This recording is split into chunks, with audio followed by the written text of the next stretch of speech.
Передача озброєння з нового американського пакета, за словами тамтешнього лідера Джо Байдена, почалася в лічені години після підписання ним відповідного закону.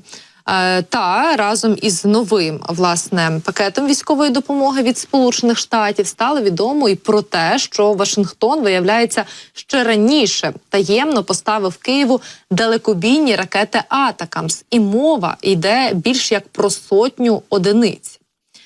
Про те, що Сполучені Штати останніми тижнями таємно поставили Україні ракети 300-кілометрового радіусу дії «Атакамс», і минулого тижня Україна вперше застосувала їх в Криму, повідомляють уже офіційно американські чиновники, а також медіа. Ця зброя стала частиною пакету американської допомоги у розмірі $300 мільйонів, який президент Джо Байден схвалив у березні. В середу ввечері про постачання ракет офіційно заявив представник Держдепартаменту США, додавши, що ракети прибули до України у квітні. Послухаємо. Я можу підтвердити, що Сполучені Штати надали Україні ракети великої дальності «Атакамс» за прямою вказівкою президента. А за даними співрозмовника агентства Reuters, який говорив на умовах анонімності, ракети вперше були застосовані рано вранці 17 квітня, а вони були запущені по аеродрому в Джанкої в анексованому Криму. І цей аеродром розташований приблизно за 165 кілометрів від української лінії фронту. А джерело Associated Press повідомило, що ударів також було завдано і по російських військах на підконтрольній їм українській території. За даними газети New York Times, йдеться про удар по російських військах в окупованому місті Бердянськ, що на Запоріжжі.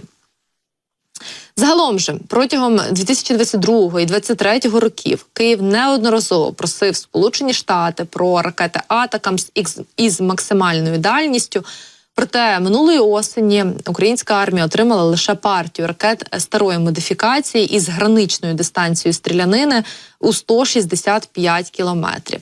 Але тепер Байден таємно схвалив постачання ракет із дальністю до 300 кілометрів, як випливає із заяв американських чиновників.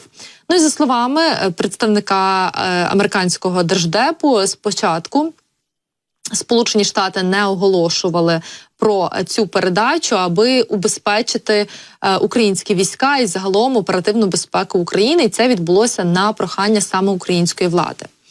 Про те, яку саме кількість ракет поставили Сполучені Штати, офіційно поки не повідомляють.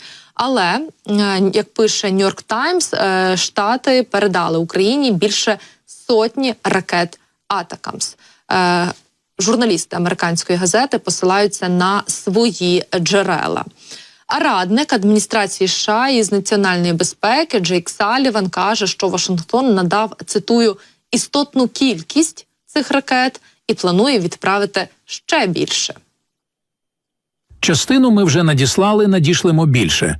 Тепер у нас є додаткові і повноваження, і кошти. Я не буду розголошувати конкретні цифри з оперативних міркувань. Я вірю, що вони змінять ситуацію. Але, як я вже казав раніше, чарівної палички не існує. Один засіб не стане остаточним рішенням. Ситуацію в цьому конфлікті змінить сукупність можливостей, які поєднуються з хоробрістю та майстерністю українських воїнів. Тож ми вважаємо, що це добре, що ми можемо їх надати, але я не сподіваюся, що один інструмент може стати чарівним засобом у цьому конфлікті. Салліван підтвердив, що президент США у лютому 2024 року доручив надати Україні значну кількість ракет «Атакамс» для використання на суверенній українській території. Салліван заявив, що ці ракети вже прибули в Україну і що Вашингтон переконаний, що Київ не буде використовувати їх для ударів по російській території.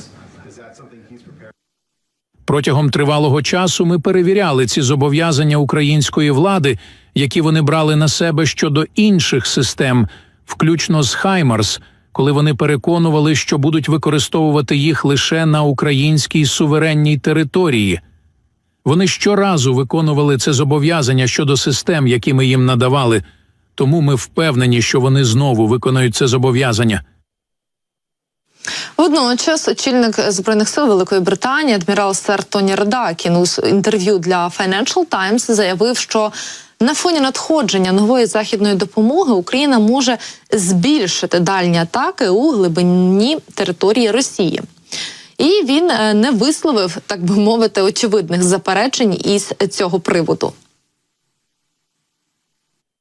Оскільки Україна отримує більше можливостей для ведення далекого бою, її здатність продовжувати глибокі операції все більше стане характерною рисою війни. Радакін додав, що ці операції безперечно приносять результати. Ну а рішення Сполучених Штатів поставити Україні далекобійні «Атакамс» пов'язане із тим, що в грудні та січні Росія використала балістичні ракети, поставлені Північною Кореєю. Хоча Сполучені Штати неодноразово та публічно застерігали Кремль від подібних дій, пише Reuters із посиланням на американського чиновника. Ще одним фактором, за даними журналістів, стали російські удари по критичній інфраструктурі України. Як заявило знову ж таки джерело журналістів, цитую, «Ми попереджали Росію про ці речі», сказав один із чиновників, але вони відновили атаки.